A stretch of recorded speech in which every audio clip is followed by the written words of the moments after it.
লাশ পুড়িয়ে দেওয়া হয় সেই মামলাটির শুনানির জন্য ছিল আজকে আমাদের পক্ষ থেকে একটা সময়ের দরখাস্ত ছিল যে তদন্ত রিপোর্টটা আমরা বলতে তদন্ত সংস্থা দাখিল করবেন সেই জন্য সময় চাওয়া হয়েছে। কিন্তু ইনফ্যাক্ট এই মামলার তদন্ত রিপোর্টের খসড়াটা অলরেডি চলে এসেছে আমাদের হাতে, হয়তো কয়েকদিন সময় লাগবে মাত্র।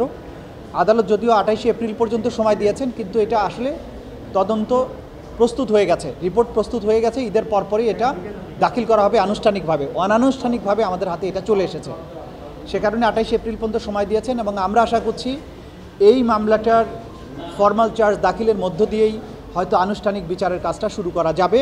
এটা আনুষ্ঠানিকভাবে প্রাপ্তির পরে এটা আপনাদেরকে আমরা জানাবো।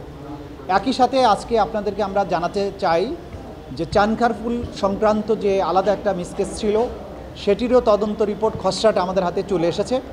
এটারও ফিনিশিং যে টাচ সেটা দেওয়ার চেষ্টা করা হচ্ছে। ঈদের পরপরই সেটাও চলে আসবে আমাদের হাতে, আসলে সেটারও ফর্মাল চার্জ দাখিলের প্রক্রিয়াটা শুরু হয়ে যাবে।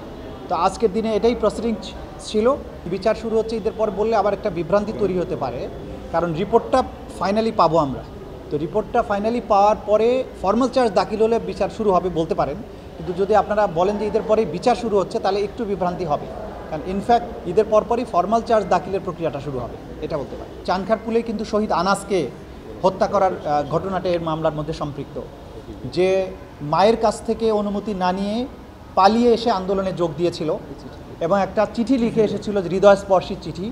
সেখানে সে বলেছিল যে মা, এই আন্দোলনে যোগ না দিয়ে আমি থাকতে পারলাম না, তোমাকে বলে গেলে হয়তো যেতে দিতে না, কিন্তু যখন দেখছি আমাদের ভাই বোনের আন্দোলনে যাচ্ছে, পঙ্গু মানুষের আন্দোলনে যাচ্ছে, দেশের জন্য তারা জীবন দিচ্ছে, তখন যদি আমি ঘরে বসে থাকি অপরাধী মনে হবে। তাই তোমাকে না জানিয়ে আন্দোলনে গেলাম, আমি যদি ফিরে না আসি তাহলে মনে করবে তোমার ছেলে দেশের জন্য জীবন দিয়েছে। এবং সে বলেছে যে জীবনের সব অপরাধের জন্য ক্ষমা চাই। এই যে একটা কিশোরের আকুতি ছিল দেশকে মুক্ত করার জন্য, এবং মাকে না বলে এসে আসলো এবং সেখানে গলির মধ্যে একটা দোকানে গুলি বর্ষণের সময় সে আশ্রয় নিয়েছিল। সেখানে গিয়ে ঠান্ডা মাথায় তাকে গুলি করে হত্যা করা হয় এবং যে গুলি করেছে তাকে আইডেন্টিফাই করা হয়েছে, তাকে গ্রেপ্তারও করা হয়েছে। এই মামলার এই হৃদয়স্পর্শী কাহিনী সম্পৃক্ত আছে। তো আমরা যেগুলো তথ্য পেয়ে গেছি, এই চূড়ান্ত রিপোর্টটা পরপরই ঈদের পরপরই আশা করি আমাদের হাতে আসবে এবং সেটারও বিচার প্রক্রিয়া শুরু হয়ে যাবে।